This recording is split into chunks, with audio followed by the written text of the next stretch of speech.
Hey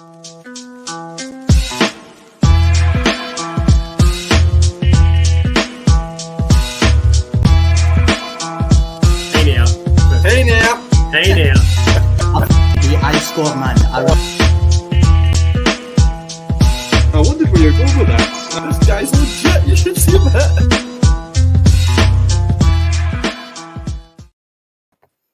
I don't think you actually seen the finished version of the new intro, Bash, did you, man, after I made it? I didn't. It looks good. I like it. I just want to, that you and I, we're for the streets, mate. We're for the scheme. So we had to bring it up some hip hop into this, man. Like, I think just my vanity was getting in the way. And I was like, we've had some good conversations. It'd be good to actually get it in the intro to show some of the people that we've had on, man. But I think it looks quite cool, man. It does. I like it. I like it. That was my... I like it. It's good stuff. Good stuff. It's my pure ratchet editing software trying to piece together 25 seconds of content, man, over all those weeks. Like, how's your week been? Good. Not bad. Yourself? I've recently rediscovered my appreciation for Joyner Lucas, man. So just before this, after dinner and the Waynes went to bed, I was like, I'm going to go out a run. Like, I try and go out a run like once a week. And so I do just a 5K round. And like, I don't know if you listen to Joyner, but he raps very slow and then he raps very fast. So the speed of my run usually changes with how fast he's rapping. And I got out of breath very quickly, man. But it's good music to run to.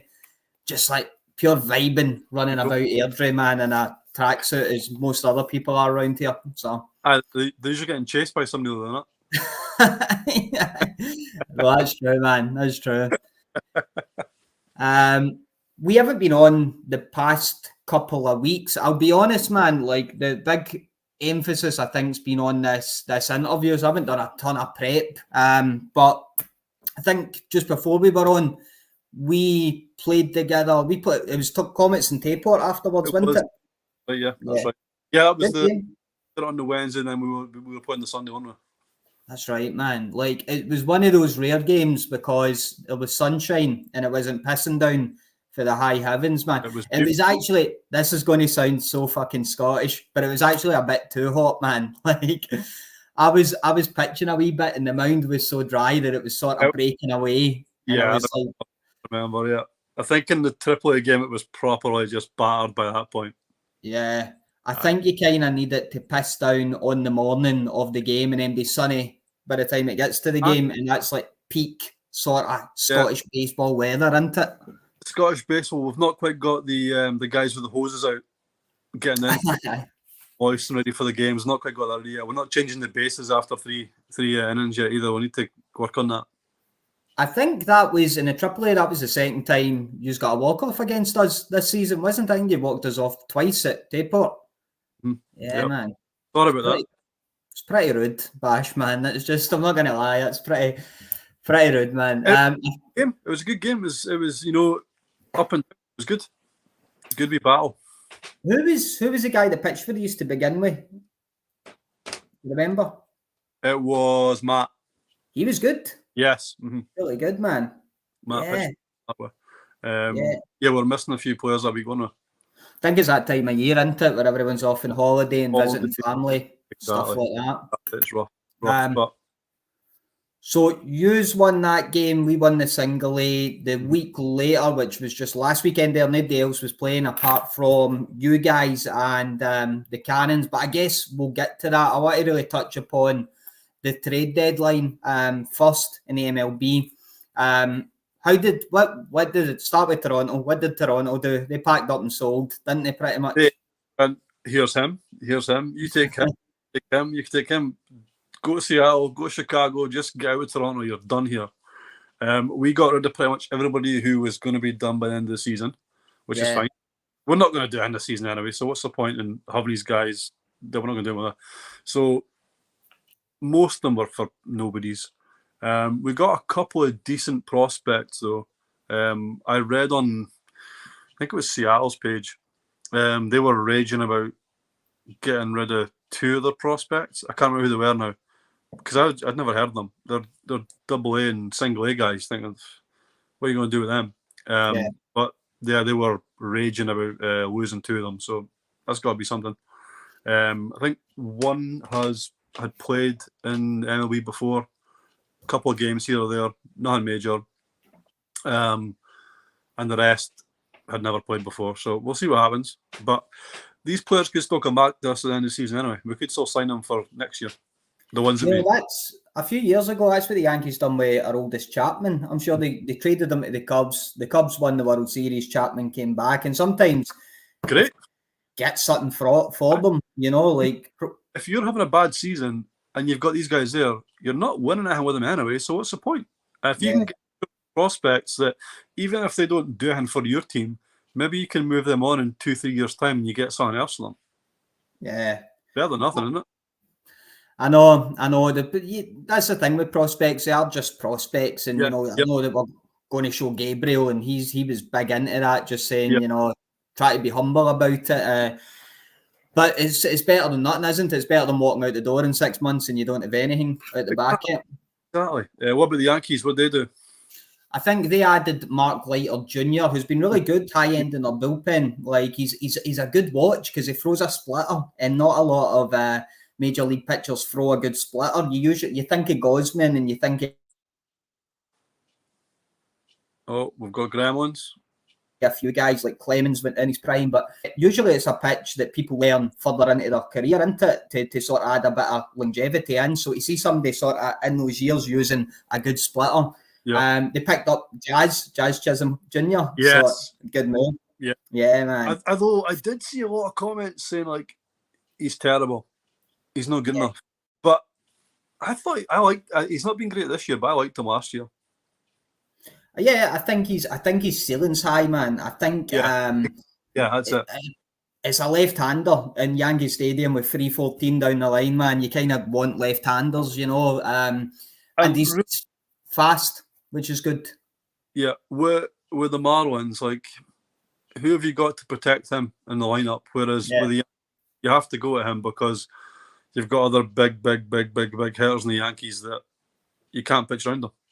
I think we're playing him at third. He's never played third, but DJ LeMahieu has been pretty terrible for us, unfortunately, man. One of my favourite players, but he's just been no good. I had him up in fantasy, and he was gone not too long that season. Like, he's not going to cut it. See you, pal.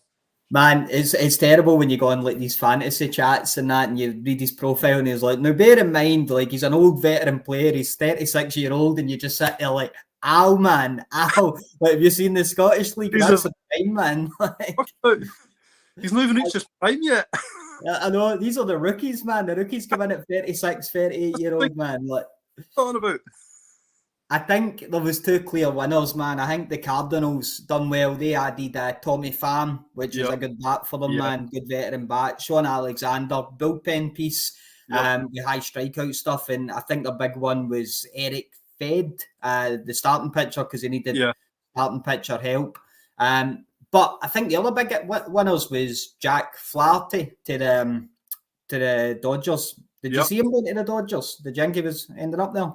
I didn't think he'd go. I wasn't sure he'd go there. I did hear there was a pretty good interview with him, though. There was. I'm sure we've got some footage of it. Just his reaction to signing to the Dodgers. I'm sure he grew up a Dodgers fan. So I'm going to throw up a wee interview of just now to just show people Jack's reaction to getting signed with the Dodgers. Well, Jack, we've seen the photos of you as a young boy and all your Dodgers career. So how special is this to now be a part of this organization? I initially wanted a game with the Cannons, but my agent said they've got like fucking 12 pitchers, which is weird because they only play like 7 innings a week.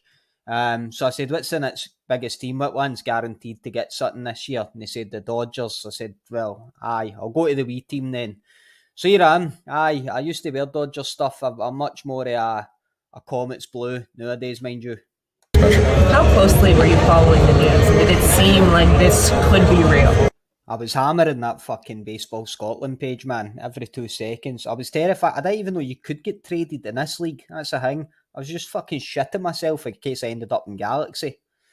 How did you find out, and sort of how have the last 24 hours sort of played out for you? Last 24 hours, it's been a bit hectic, man. I was at the field, actually. I turned up to the field. I got set of new cleats on. I got my glove on. I'm ready to go, get loudy, man. Looking forward to training in the sunshine. I get up to the field and AJ Hinch, the manager, goes, "Get them off. We're doing field maintenance." And honestly, I could feel my fucking stomach fall through my arsehole. I'm there with Mookie, and I says, "Mook, listen, see if you pick up your studs and put one right through my fucking eyeball, I'll give you a $5." He said, "No chance. If I need to do it, you need to do it." When you're going through the last couple of days, like obviously you were kind of linked to this too with some others. Like, were you hoping that this was where you'd end up, or like how did you just kind of view that as you were waiting to see how it would play out? This season is a marathon. It's not a sprint, right? It's 8 games and 4 rainouts. Just need to do what you can do. The people of Los Angeles deserve a Caledonia Cup, a wee plastic cup for their mantelpiece. So let's give him it. I'm all about it. I'll be honest, I didn't expect his voice to sound like that. I think he's got a lovely voice. He does. Very dulcet tones, I would say. Dulcet tones, yeah. Nah, man, that was. I think he was actually quite excited, man. But I think he was one of them that I thought he'd end up in the Orioles, but you can never count out the Dodgers and Yankees because they got the resource, don't they, to just throw at guys like these and that as well. Aye. Also, he mentioned Mookie in his interview there. I'll actually give a shout out to Mookie because he got me this hat here. Nice. That's pretty cool. That's dope, man. Yeah, the young man, he knows I like a hat, and I got to the game on Sunday, got to the single game on Sunday, and my guy's like, "Mookie's got something for you. He's got a hat for you." I'm like, "The fuck are they talking about?" So I go and get my bag out of the car, and then Mookie's like, Bash, got something for you. Produces the hat. What a lad. So, Mookie, thank you very much. I appreciate it. What a guy, man. That's a starter. I'd actually see, to be honest, I think in terms of branding, the STL branding, I think is some of the best, man. Like just the Cardinals, see the light blue top as well. Obviously, I like the light blue, but I think their get-up is pretty cool. Why do you like light blue? Well, Comets colours, innit? So yous were against the Cannons. Speaking of Mookie, yous were against the Cannons at the weekend, and the Cannons secured the league for the 3rd consecutive time, man. Like usually in baseball, 3 consecutive titles equals a dynasty. That's what they would call it. I think we could probably say that about the Cannons, can't we? Yeah. What do you think's contributed to the level of consistency? That right there, consistency. They are consistent in everything they do. They were just so well played on Sunday. There was no mistakes. They hit the ball in the right places. Their fielding was fantastic. Their base running was great. I hold our hands up. No right. We would have had no right to win that game on Sunday. They were 10 out of 10. They're brilliant. Yeah. Yep. I think almost the level they're playing at, man, like you kind of hope in the level of competitive balance that people catch up, but I think it'll be years to you see teams consistently playing at the level they're playing at now. You know, you kind of, as a competitor against them, you kind of hope they'll lose a few people, so you don't need to play at that level to beat them. But, to be honest, they were missing Feddy.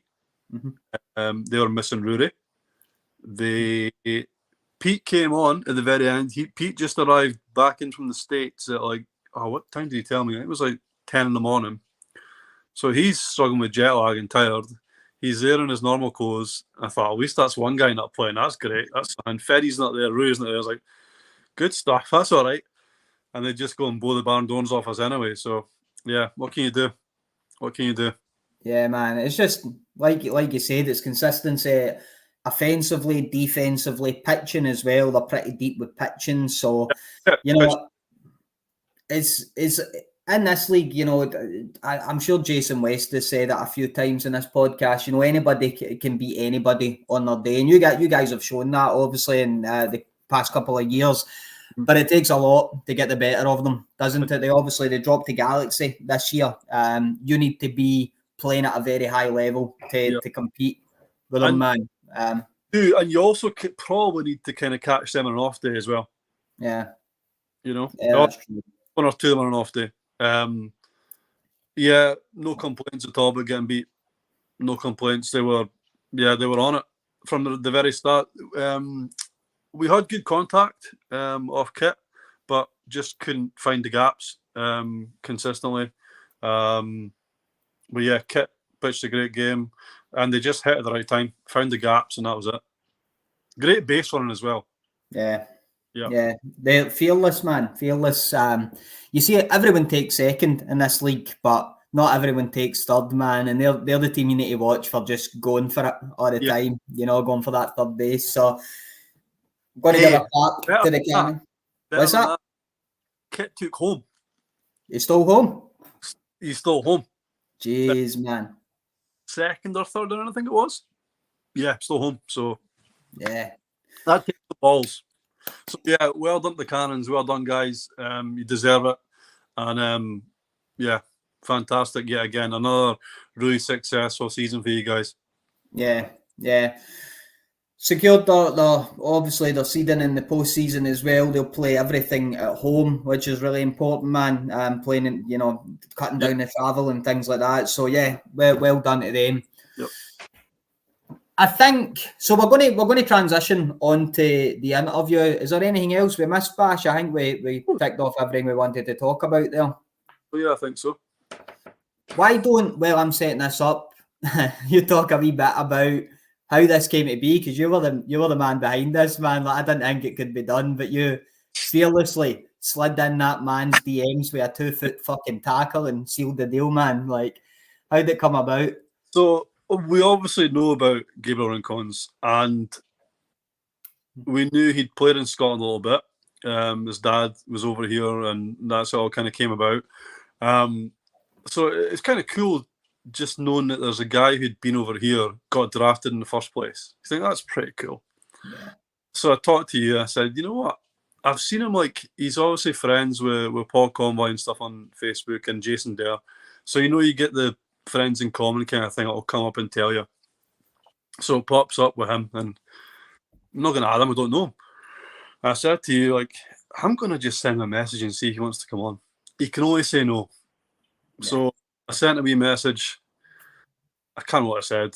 Sent a wee message. A couple of wee arseholes from Scotland I want to interview on a podcast. You up for it? Along those lines anyway. Yeah.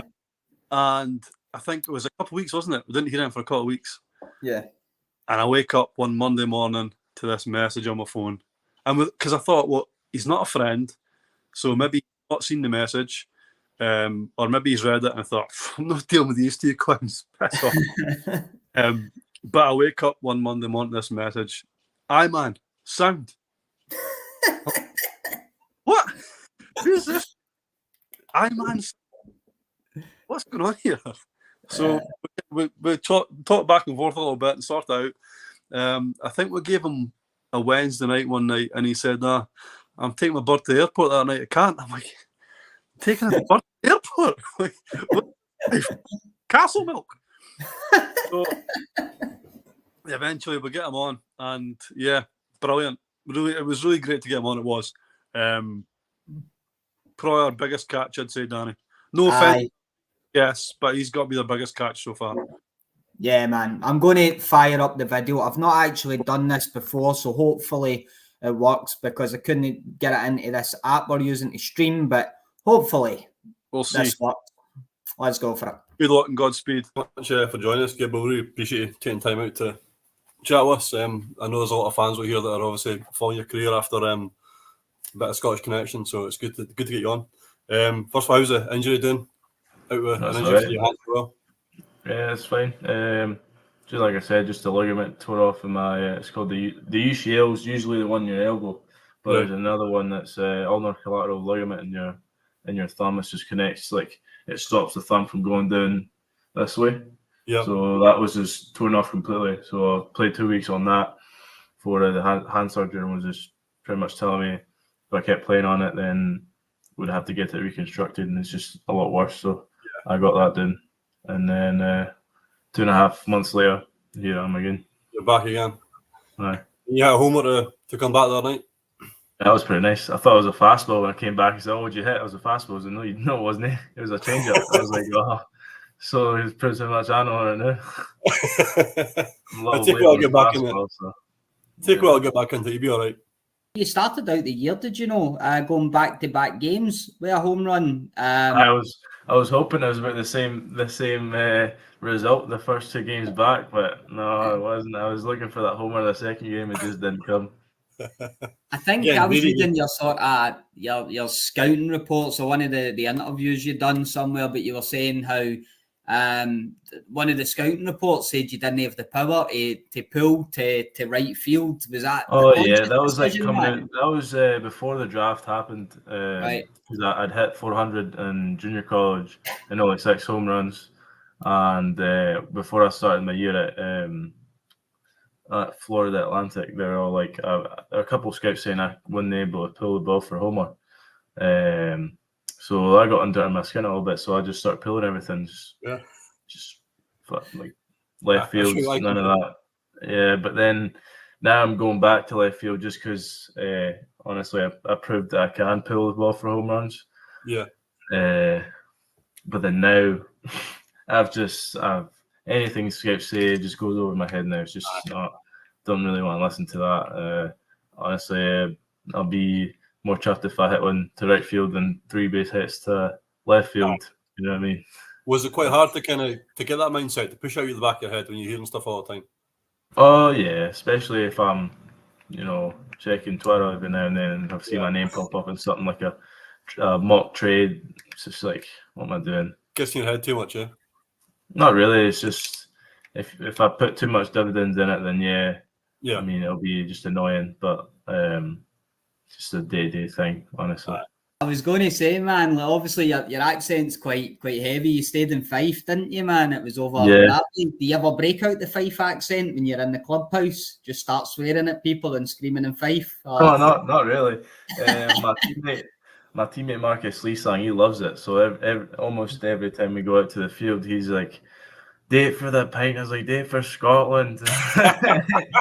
he's trying to get like work up his own Scottish accent, but it's probably one of the hardest accents to fake. He's got you've got a couple of Australians on the team. That's a little bit easier to mimic than the Scottish accent, but all over the place. So your dad was a pitcher with the Mariners organization, is that right? No, Mariners. Oh, you said Mariners. I heard Marlins. No, yeah, Mariners. Got hurt, but like 20 years young. Shoulder injury, same with me. He said back in the day it was like a lot more serious because there was no rehab programs or anything like that. You're done. Yeah, pretty much. So baseball's pretty much always in the blood then, the family blood. I guess so, yeah. I read when you got called up to the Phillies, got selected by the Phillies, you'd phoned your folks to tell them when were they playing softball or something, and you couldn't get hold of them. Right? I think so, yeah. They were over in, don't know where they were. I think they were in either Edinburgh or maybe Manchester because they go down to England to play in softball tournaments over there. Nice. Are they still playing? They're still in Scotland? Yeah. My little sister's getting into it as well, so nice. That's kind of funny to me because she's always, doing her own thing. No, she actually hits the ball pretty hard, so I'm happy to say that. She's as good as a brother? Yeah, she's better. The smile says it all. I was going to ask Gabriel, I mean, first of all, I just think Gabriel Rincones Jr. sounds like a baseball name. Am I right in saying that's a Scottish name? I'm right, that's a Fife name, isn't it? See, when you were over here, I know your dad was playing in the league a lot of the time. You were really young. What age were you when you were over here? From 6 to 13, 12. Yeah. Did you get to play in any games when you were over here, or was it mostly training down at No, Edinburgh? it was honestly the leagues now in Scotland are a lot more like sophisticated than they were when I was there. Because I'm not sure if this is right to say, but like it was just getting started over there. Yeah. Because Jason Dare just kind of like grandfathered the league. Don't know if that's true or not, but it seemed like it was just starting to pick up, and all my friends like, what the hell is baseball? Like, is that the game on the telly? It was all these Americans are playing. It's like, where are you going to play that here? So you're not playing that, mate. Oh, we still get that. We still get that over here. Yeah, there's diamonds everywhere, but we still get that shit over here. But I mean, nowadays, like back when I was there, basketball, baseball, none of that.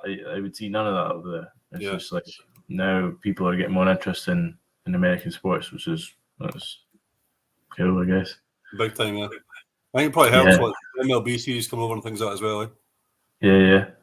I played cricket for like a couple months and I hated it. Wasn't the biggest fan of it just because I struggled. So Do you still come back over to Scotland during the winter or that to see the family and that? when I get the chance to, I went back as soon as I got drafted because I went to rehab right away, 6 months rehab, and that following January, went back to Scotland. So a couple of mates, so my mum and dad, sisters, went back. Brought my girlfriend with me also to Scotland. She saw as soon as the plane hadn't even landed, just all of a sudden, just accent switch. Just it wasn't even hard to like put it away. She's like, "Who is this?" What did she think of Scotland? Was she a fan of it? She loved it. Yeah. Probably Well, just because she castles, only all that stayed stuff. for like 2 weeks and all that lack of sun didn't get to her head. Yeah, that's the only thing. Like, how many games we had postponed this year, Danny, so far with the rain? Man, I think Oh, man. it's like it's the middle of July, obviously, and it's just rain and rain. I think we got like 3 games that have been postponed, and like 2 of them have been in July, and it's just like summer in Scotland is just perpetually a warmer brand of shite rain, isn't it? That's all it is. It's not Pretty like much. sunshine; it's just warmer rain. Pretty And much. so it must be awful playing where you're playing, Gabriel, in the sunshine with all the resources. I envy you, man, that you're down here in Edinburgh and Glasgow playing. To be honest, though, I miss Scottish weather now. Like sometimes, like every time, like because up in Reading, weather is kind of similar. Like earlier in the year, it's just like spitting rain, not actually like storming, and it's like windy. The grass is like close to the same, like because in Florida it's like sandy and stuff. Hard, in the grass. Yeah. So I don't know. I kind of appreciate that out of Reading. It's like reminds me of Scotland a little bit, and I get like joy out of seeing just like sprinkles of rain. Yeah. We get joy out seeing the sun, but it never comes here. So I see you started out at Clearwater with the Phillies. That's a nice little ball pattern area down there, isn't it? Yeah, I love it there. Honestly, it's one of my favorite places to play. Spring training was fun. I had a great time with the Fish. What was the biggest difference you thought from going to college to the big leagues? To the Pro Bowl? Biggest difference is obviously you're playing every day. If you're playing every day for as long as you are, you're gonna like fail more. Yeah. So the first year was honestly learning to cope with all the failure that you face and not actually like taking it that serious. Like taking it serious, but not letting it get to your head. Yeah. There's another game tomorrow. Yeah, like another game tomorrow. Like if you stay in the game before, the game after is just going to be either worse or the same, or you're not going to find like joy of getting hit or something like that. Yeah. Was it like more mental than physical then? Yeah, because physicality ever since FAU or after FAU, I mean, I've been on the gifted side of being physical in the aspect of like strength and stuff. But no, definitely more like emotional intelligence and mental like endurance. Letting them leave the field, like your feelings on the field, like not taking it home with you, because then you have a bad game, you go home, go to sleep, and you wake up with the same like dread. So I went 0-4 yesterday, right? I need to get a hit, I need to get a hit, I need to get a hit, I need to get a hit. Yeah, or like, oh, you're 0 for your last 15, and you're like, oh, I have to actually like do something here. I have to make up for all those like 0 for 15. Just it's not a good road to go doing. Yeah. I think, I'm huge into like biographies and stuff like that and reading about ball players, and they all sort of struggle in the minor leagues and all. Like if you look at Mickey Mantle or Jeter or Yankees fan, obviously, but don't hold that against me. But if you look at all them, like they all speak about struggling in the minors and wanting to turn back. Is that that learning, is that something you come to yourself, or is that something that's sort of imparted for coaches and other players, or is it just part of the journey, do you think, is learning how to fail? Yeah, no, as a baseball player, you're gonna fail, like whether in the minors or in the major leagues, like it's just gonna happen. Like my good friend Nolan Shanwell, the first base with the Angels, like he got called up the same year. He didn't even spend 1 year in the minors. I mean, he's not used to hitting 240.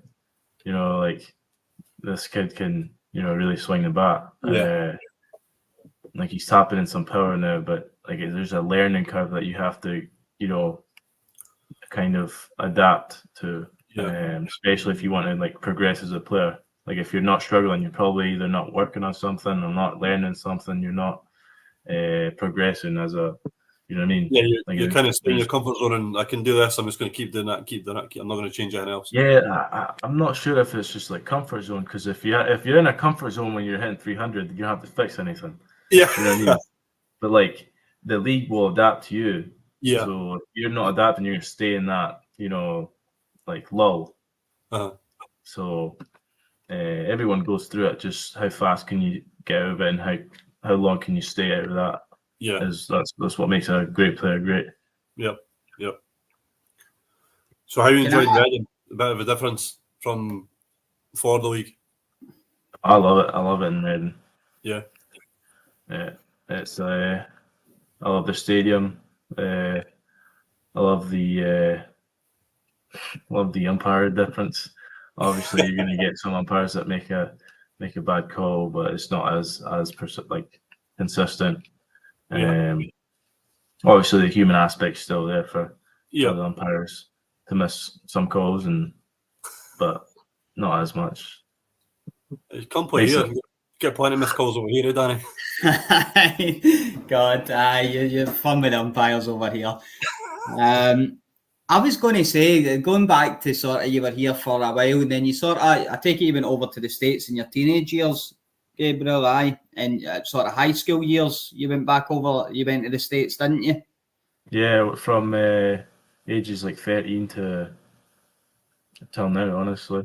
Yeah. I went to high school down in Plant High School, and all the way up till now. I just go back for holidays now.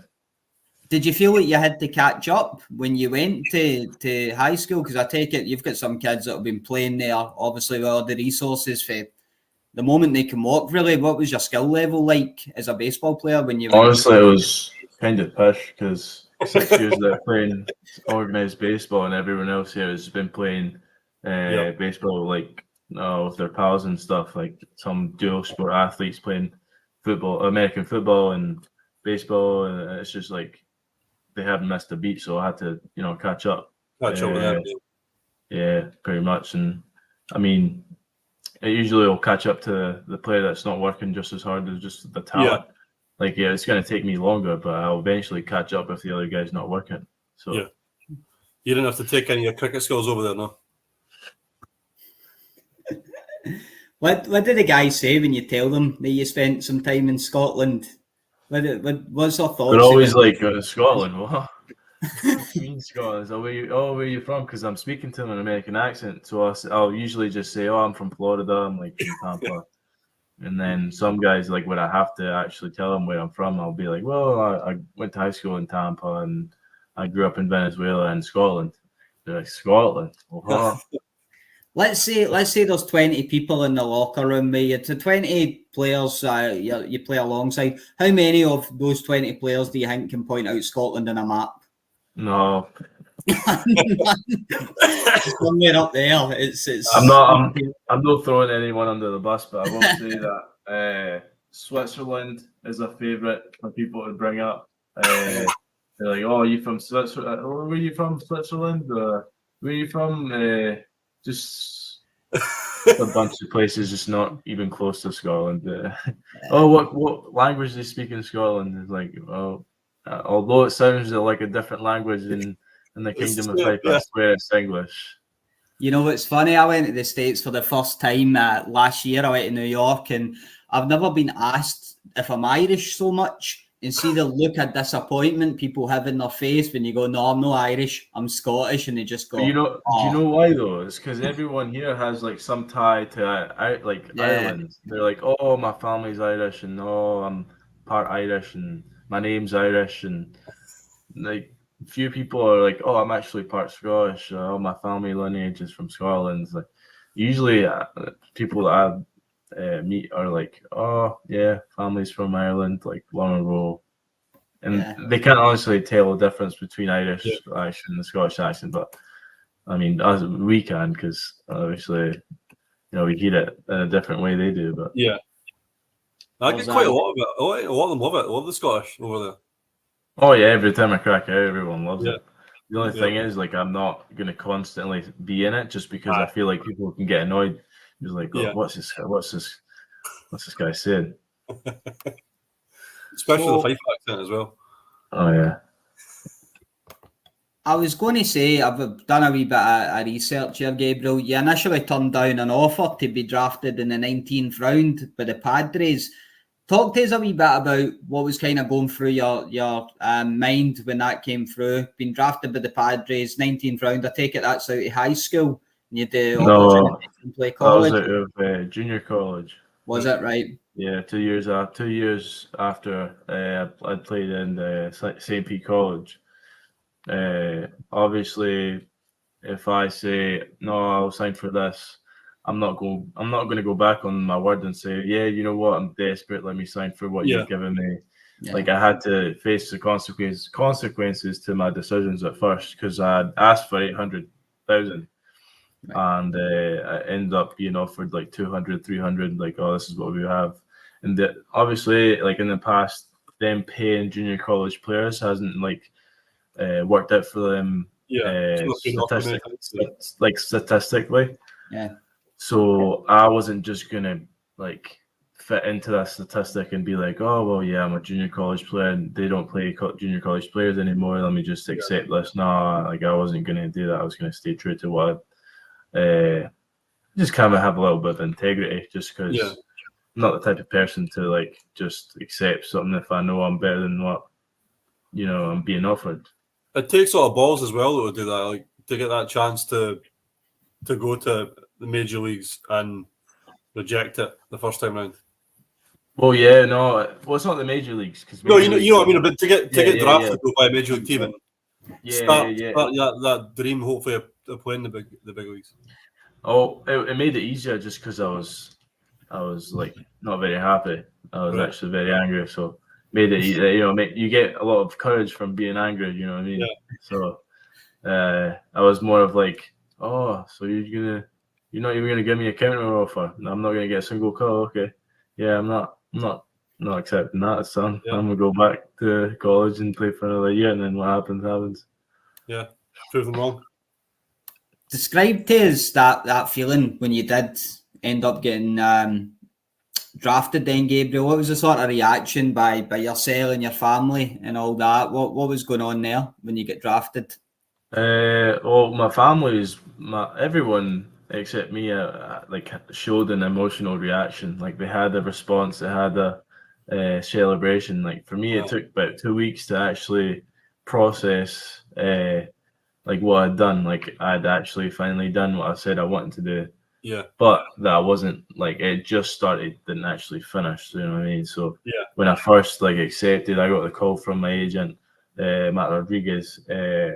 He's like, hey, Phillies are offering this much, you taking it or not? And I said, yeah, like you do you. If that's the best offer you got, I'll say yes.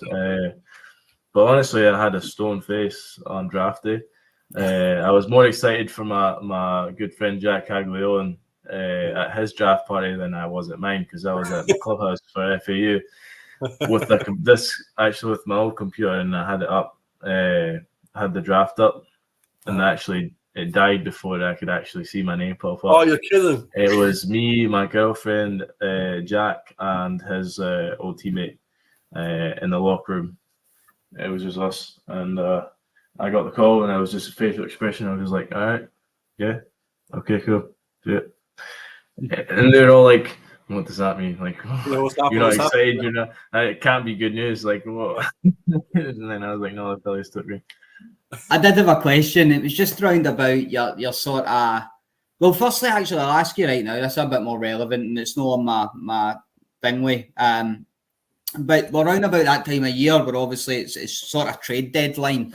What's that like in the minor leagues? Obviously, everybody's got their prices and all that. What's the feeling sort of going around the clubhouse when it gets to that time of year? Are you feeling settled, or is it just focus on the game? Is it just pay attention and do what we can do while we're here? Or Just focus on the games you've got. Because I mean, as a minor leaguer, you're not in the loop between like, oh, what's going on. Like you could do all the speculation you want on where you're about to get traded and when you're not. You know what I mean? But it doesn't do you any good. Because you're not the one making the decision. You're not the one like making the free agent deal. You're not there yet. You know, you're a minor leaguer. You're like if you're a prospect, you can kind of if you really want to get into that speculation of where you're going, like if they're going to trade you or not, it's all it is just speculation. Speculation. Like you have no idea. Like just focus on your game. Like don't do something that you're not being paid to do. Like just go out and play your game. Like whether it's here or a different organization. Obviously seeing some of your teammates get traded just out of nowhere. Like sometimes it happens like mid-game you get pulled. Like some players have gotten pulled out of the game. Oh, you've been traded to this team and that team. Oh, and you see like they just say goodbye to all the teammates like mid-game. Like so it's just that's rough. Yeah. But I mean there's a good way to look at it and obviously a negative way to look at it, because if you get traded 1-1 for a big leaguer and you're a minor leaguer, I mean you can have the hope that they have, they've given up some for you, They have high expectations of you, like they have plans for you in that organization, and you're going to. Well, right now you're talking about prospects. I think you're the Phillies' number 10 overall prospect and number 2 outfield prospect on the MLB site. Do you find they kind of stats, are they flattering, or does it bring a level of pressure, or is it just you don't kind of pay attention to them? Let's just say, honestly, the same thing with the prospect status, because it could bring pressure to you if you're a high prospect, and it could bring, like, I don't know, like assurance maybe that you're not, going to get just as a free agent, you're not prospect, like anything can happen. You have a bad week, you have a bad month, like all of a sudden, like the team doesn't want you, has to make space, and you're just the guy they have to release, like in their eyes. So it could go both ways. Honestly, the best way to go about it is to pretend that someone's actually going for your job, and you have to go and do yours and play well, take care of your business. And then, I mean, that's the most simple way to go about it. So just focus on a lot of prospects have been high prospects and never made it to the big leagues, or you know what I mean. So it could be a lot of like eyewash being a prospect. Just a lot of time wasted looking at that stuff. It's obviously nice to be one. But then you want to look at that as well. Then too much time looking at it just doesn't do you any good. No, live in the day and do what you can do in the field and see what happens. Hopefully. I was saying earlier on, like I read a tremendous amount of shite, but among it is a lot of baseball biographies. And what you find is that even somebody makes it to the major leagues, I don't know why, but anytime you read any sort of sports person or athlete's account of the major league, they immediately feel the need to shit in the minor leagues, and they go, "Oh, it was really rough. We were taking buses, and suddenly I'm taking planes and all that." But surely you think the minor leagues and the system they've got there must be an upgrade to what you're used to, if it's high school ball, if it's college ball. How would you describe the sort of culture and standard of minor league baseball? Well, the standard used to be a lot lower before the CBA. The CBA have honestly made the living in minor leagues a lot more comfortable. Like you get your own apartment if you're married, you have kids. Sometimes you get sleeper buses on long road trips. I mean, food's paid for. You get travel money. Like now it's an upgrade, but before, like back when my dad played, it was like that was the grind, But now not as much. Obviously, you're living lavish in the big leagues, but in the minor leagues as of now compared to before, it's definitely not as much of a grind. Yeah, you hear stories of guys, like 4 guys in an apartment, just got a mattress on the floor, and that's them for the year. Not so much that's anymore. not a thing anymore. No. That's like pre-CBA. Good. That's like 5. Does the old man give you a bit of a ribbon about being like when you were drafted? Oh, I mind when I was drafted, this is what my dad would be like. You know, I hit my home run, Dad. I remember when I hit a home run in the minor leagues. Or is there a comparative thing, or is he very supportive? My dad was a pitcher, so was he right? Okay. He signed internationally, so he didn't go through the draft process, or else like would have gotten more opportunity, or I'd say like more money. Like that's usually just that. Like if you have more money invested in you, you'll have more of the opportunity. Same thing if you're going to go buy an expensive computer, you're not just going to throw it out if it has a virus. You have to be like, no, I have to salvage it because I've spent grand on it. You know. Yeah. But no, he threw like 95 back in the day, which was actually about like the modern day, like 98, 99. Yeah. That's decent, but you know, just things happen the way they did. Yeah. Wrong time to get injured. So Yeah. Did he get out to see you quite a bit? He's come. Actually, I'm thinking about maybe playing in Venezuela in the winter.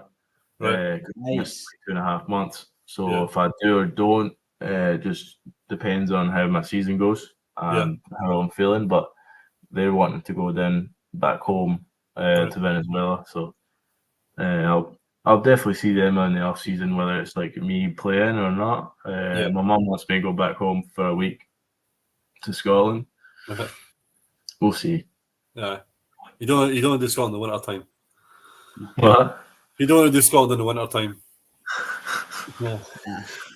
Moving from Venezuela to fucking Fife must have been an experience, man. That's a shock to the culture and system. What was that like, moving from Venezuela? Well, I went to Warwick Primary School and then I went to St. Paul's. Well, Warwick Primary School is a lot different than St. Paul's just because it was a lot different because I was very competitive and my friends out in Warwick were kind of they're just like they're not as well behaved as the ones that I made at St. Paul's. So hanging out with them and hanging out with my other pals, like I would have fun with my friends from Warwick, you know, doing stuff that I probably shouldn't be doing. And then I'd have my like civilized friends at St. Paul's. But I would never like combine the two just because like it's just not a good mix, you know. You can't mix them again, it's game over. Well, I don't know, I loved it. Honestly, when I was 18, I went back looking for the same friends, and you know they moved on with life, and it was a little like, oh, for fuck's sake, like they're all moving on, not wanting to play like football and manhunt. It's like I'm an 18-year-old wanting to play manhunt.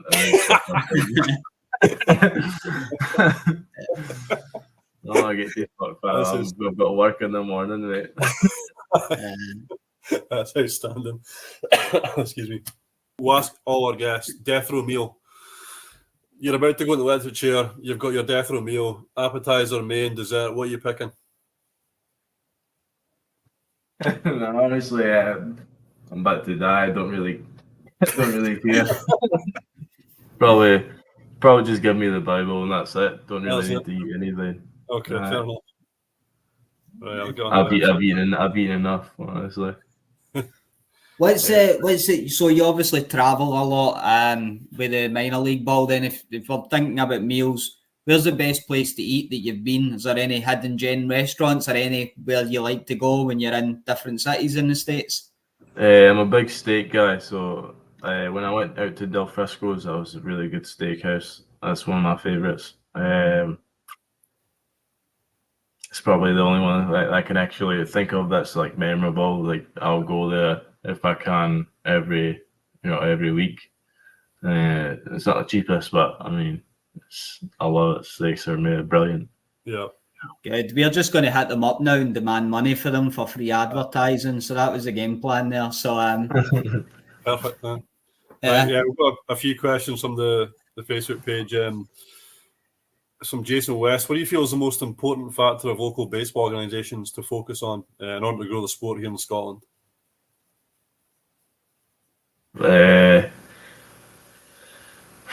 Honestly, I have no idea. Like Like just starting off in schools, probably. Like there's not yeah. any in schools. I It's mean, all like kind of like get dominion of like the game and feel for the game, like because if you want to widespread it out, like you have to know what you're doing, like you have to know the ins and outs of the game. Just because if someone else is coming, like if a student's going to go to the teacher's got there's a lot to know about what they're teaching. So dominion first of all, it's fun. Like have the fun for the game, like enjoy it.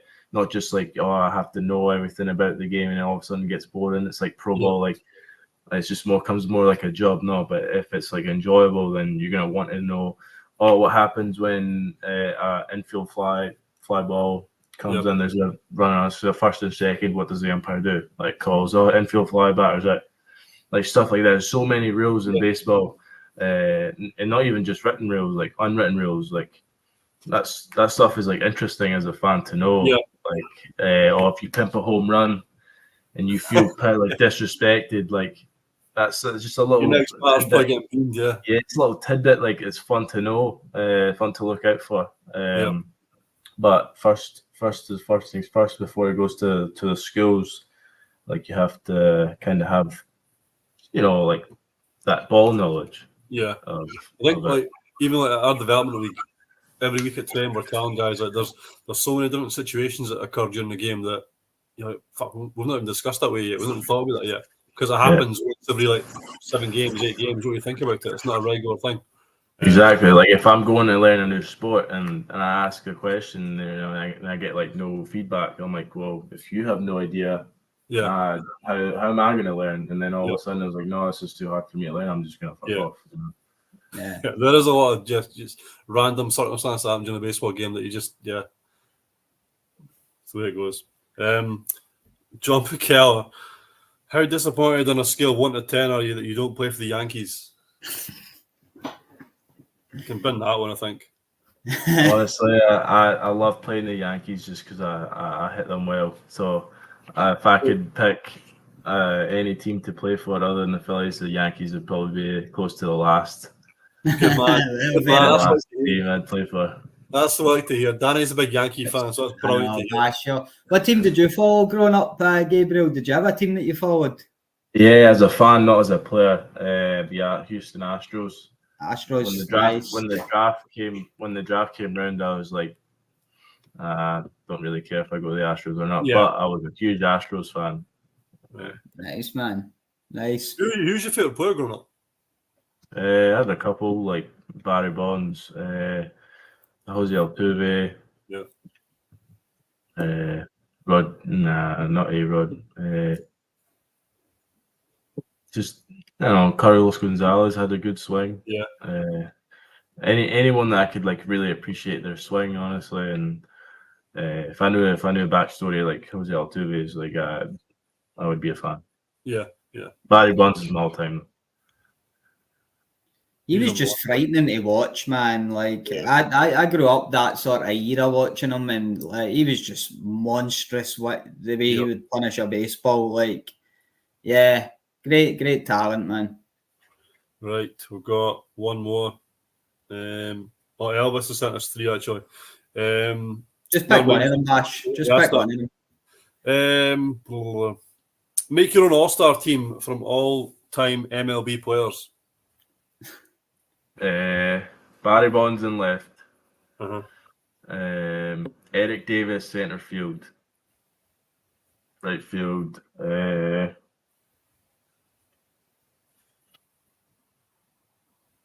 is a tough one, actually. There's too many good players. Let's go with Yasiel Puig when he was with the Dodgers. He was a freak with the Dodgers as well, actually. In right field. Third base, probably go Chipper Jones. Shortstop,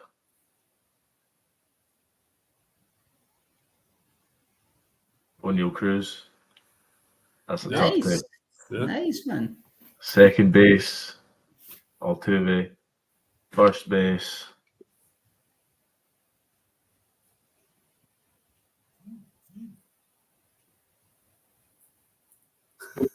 know.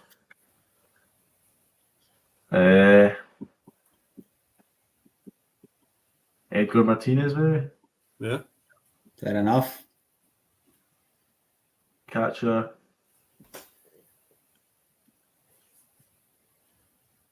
Jorge Posada. DH. There we go. One Yankee. I like Oh, it. DH, perfect spot because he's my starting pitcher, Shohei Ohtani. Yeah. Okay, Yeah, that's a yeah, good shout, man. I'll give you that. Yeah. Anything else, Danny? Nah, I think you close out, Bash. No, that's been great. We really appreciate you coming on. And good luck the rest of the season. We'll Cheers, be keeping an mate. eye on you and hopefully progress again. Cheers, mate. I appreciate it, bud. So, how do I stop presenting? Let's see. There we go. We can just. We'll just if we in the do stream. this. No, there's a function here. Let's see. I know how we do it. We There do we it go. like that. There we go. We got it. So that was Phillies number 9 now, prospect. Gabriel Rincones Jr. Phillies are second favourites to win the World Series this year, so I think, Bash, we've got ourselves on Paul Convoy's expensive Christmas list this year, man. Like, I'm expecting some M&S shit. See, if I get a Tesco card, I'm never speaking to him again, man. Like, how would you describe him, man? How did you find Gabriel? Really good. Like, the accent was what blew us up, wasn't it? I didn't realise at the very start he says about his injury, and he says it starts my thumb going down here. You're reconnecting. I think even before we started recording, when he was just on, you were like, "That's some accent, man." He's like, "I know." Not normal, you boys. This is great. I think he was just humble, man. That's what struck me. Like, he's just taught everything you asked him, everything you're like, it must be cool to be in the minor leagues. He's like, yeah, but you know, and stuff like that. It's just really, and I can't guarantee that I wouldn't be turning up on a podcast like that with a big fucking golden rope chain, sunglasses, just looking at my phone as I answer questions, man. Here's It's just Dan- a height of arrogance, man. Here's Danny with his mink coat on. Looking like something for the fucking Macklemore video, man. Like, for the thrift shop. Like, that would be me, man. Like, no, he was incredibly humble, and yeah, the little things like he's talking about, it was more the mental stuff, and like, I mean, I don't know what you're like, Dan. Me personally, I am terrible if I make mistakes. yeah. It just stays in my head, and like I had one the other day, and it just goes right in my head. I'm so pissed off myself for letting the guys down. It just it drives me wild.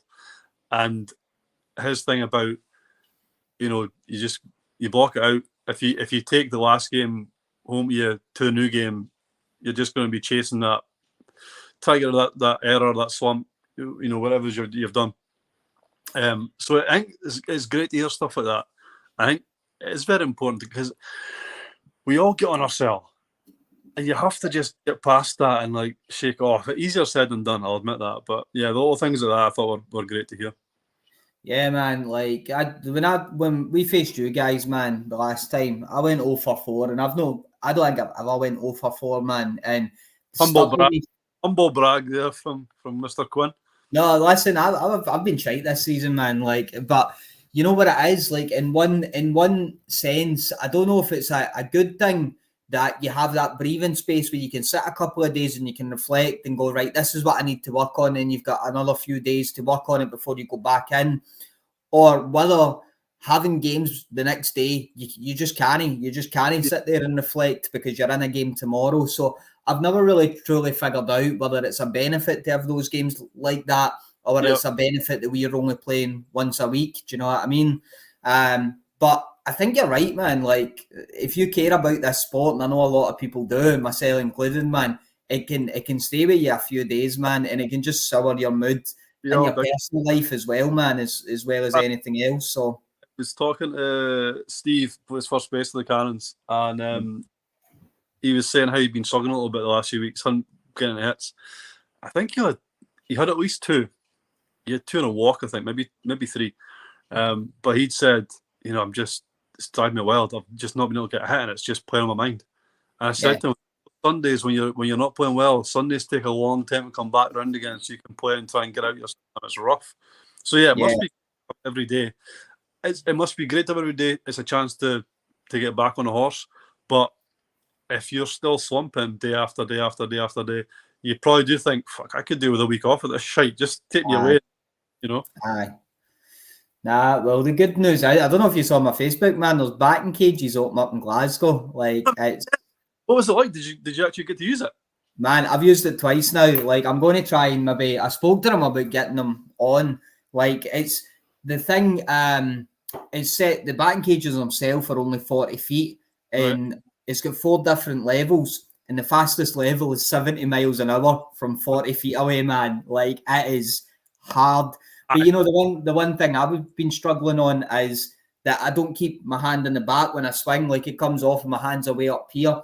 And I just lose all momentum. And when you start thinking about, I need to keep my hands in the bat, if you're going in and you're thinking about what your swing needs to be like, you're thinking too much at that point. You're going to fucking fail. And that's where I've been struggling. So I went in the other day and I spent 40 minutes in it.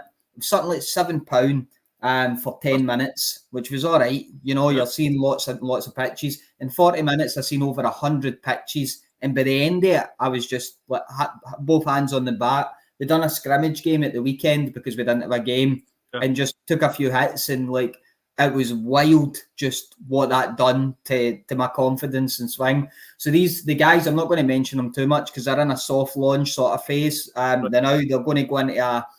But next time we do an episode, they'll have done their actual launch. I'll be able to speak a bit about them, man. But they're very keen to engage with the Scottish baseball community and just get people through there. And it'll be brilliant because we're all kind of central. I know Aberdeen's a wee bit away, man. For you guys, it's about an hour and a half. But if you're going down through the winter, travelling an hour and a half to sit in a batting cage for half a day, well worth it, man. Like, exactly.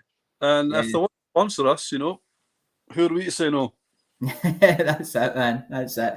The problem is that it's not designed as actual batting cages, man. Like, so it's metal bats, you know, like, and stuff like that. But if you're just thinking about, I want to go in and I want to fix my mechanics with this, amazing, man. Like, so good. So I watch loads and loads of videos on Instagram and Facebook of just tips and techniques and stuff like that. There's a guy called Coach Ballgame. I don't know if you follow him. No. It's brilliant stuff. And it's probably designed more for adolescent players. But if you've not really played as much as, you know, older guys in the States, like, it's great for guys like us. Yeah. And it's little things that you don't even realise, you don't even think about it.